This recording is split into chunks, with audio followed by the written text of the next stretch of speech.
നമ്മൾ ജിമ്മിലൊക്കെ വർക്കൗട്ട് ചെയ്യുന്നവരാണല്ലേ, ഭയങ്കര ഹാർഡ് വർക്ക് ചെയ്യുന്നവരുണ്ടാവും. അങ്ങനെയുള്ളവരെ സംബന്ധിച്ചിടത്തോളം ഏറ്റവും ഇമ്പോർട്ടൻ്റ് ആയിട്ടുള്ള ഒരു ബോഡി പാർട്ടാണ് ജോയിൻസ് എന്ന് പറയുന്നത്. കാരണം അവരുടെ ഒരു എഫിഷ്യൻസി ഏറ്റവും കൂടുതൽ അല്ലെങ്കിൽ പ്രൊഡക്റ്റീവ് ആക്കുന്ന ഒരു ഭാഗം എന്ന് വെച്ചാൽ അവരുടെ ജോയിൻസ് ആണ്. ഒന്ന് ആലോചിച്ച് നമ്മുടെ ജോയിൻസിനൊക്കെ എന്തെങ്കിലും പറ്റിയിട്ടുണ്ടെങ്കിൽ എന്തായിരിക്കും? പല കാര്യങ്ങളും നമ്മൾ മാറ്റി വെക്കുന്നത് ജോയിന്റ് പെയിൻസ് കാരണമാണ്. ഇപ്പോൾ ജിമ്മിൽ വർക്കൗട്ട് ചെയ്യാൻ പറ്റാതിരിക്കുക അല്ലെങ്കിൽ എക്സസൈസ് ചെയ്യാതിരിക്കുന്നതിൻ്റെ കാരണം നമ്മളെ ജോയിന്റ് പെയിൻസ് ആണ്. ഈ ജിമ്മിലൊക്കെ ഹെവി വർക്കൗട്ട് ചെയ്യുന്നവർക്കൊരു ടിപ്പാണ് ഞാൻ പറയുന്നത്, മറ്റൊന്നുമല്ല. ഈ ജിമ്മിലൊക്കെ ഹെവി വർക്കൗട്ട്സ് ഒക്കെ ചെയ്ത് കഴിയുമ്പോൾ നമുക്ക് ബോഡി പെയിൻസും ജോയിന്റ് പെയിൻസ് ഒക്കെ ഉണ്ടായിരിക്കും. അപ്പോൾ അതിൽ ഈ വർക്കൗട്ട് ചെയ്തതിന് ശേഷം നമ്മുടെ ജോയിൻസിനെ പ്രൊട്ടക്ട് ചെയ്യാൻ വേണ്ടിയിട്ട് ജോയിൻസിലേക്കുള്ള ലൂബ്രിക്കേഷൻ നമ്മൾ എൻഷുർ ചെയ്യേണ്ടതുണ്ട്. കാരണം ആ ലൂബ്രിക്കേഷനാണ് നമ്മുടെ ജോയിൻസിന്റെ ഈസി ആൻഡ് ഫ്രീ ആയിട്ടുള്ള മൊമെന്റ്സ് നമുക്ക് എൻഷുർ ചെയ്ത് തരുന്നത്. ദെൻ അതുകൂടെ നമ്മുടെ ജോയിൻസിൽ ഓക്സിഡേറ്റീവ് സ്ട്രെസ് ഉണ്ടാവും.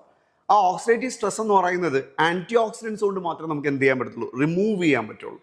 മറ്റൊന്ന് പറയുന്നത് ഇൻഫ്ലമേഷൻ ആണ് ജോയിൻസിന്റെ. ആ ഇൻഫ്ലമേഷൻ നമ്മൾ എൻഷുർ ചെയ്തിട്ടുണ്ടെങ്കിൽ മാത്രമേ നമ്മുടെ ജോയിൻസിന്റെ പെയിനിൽ നമുക്ക് റിക്കവർ ചെയ്യാൻ പറ്റത്തുള്ളൂ. പല ഫിസിയോതെറാപ്പി ആക്ടിവിറ്റീസിലും ഇപ്പോൾ ഇത്തരത്തിലുള്ള കാര്യങ്ങൾ ശ്രദ്ധിക്കാറുണ്ട്. അങ്ങനെ ഇതെല്ലാം സാധ്യമാക്കുന്ന ഒരു പ്രൊഡക്റ്റ് ആണ് നമ്മളുടെ krill oil എന്ന് പറയുന്നത്. ഇപ്പോൾ krill oil കുറിച്ച് പറയുകയാണെങ്കിൽ ഏറ്റവും എളുപ്പത്തിൽ പറയാൻ വേണ്ടി നമ്മൾ ഈ omega-3 നിങ്ങൾ സെർച്ച് ചെയ്യുന്നുണ്ടെങ്കിൽ പല ആൾക്കാർ ജിമ്മിൽ വർക്ക്ഔട്ട് ചെയ്തതിനു ശേഷം omega-3 കഴിക്കാറുണ്ട്.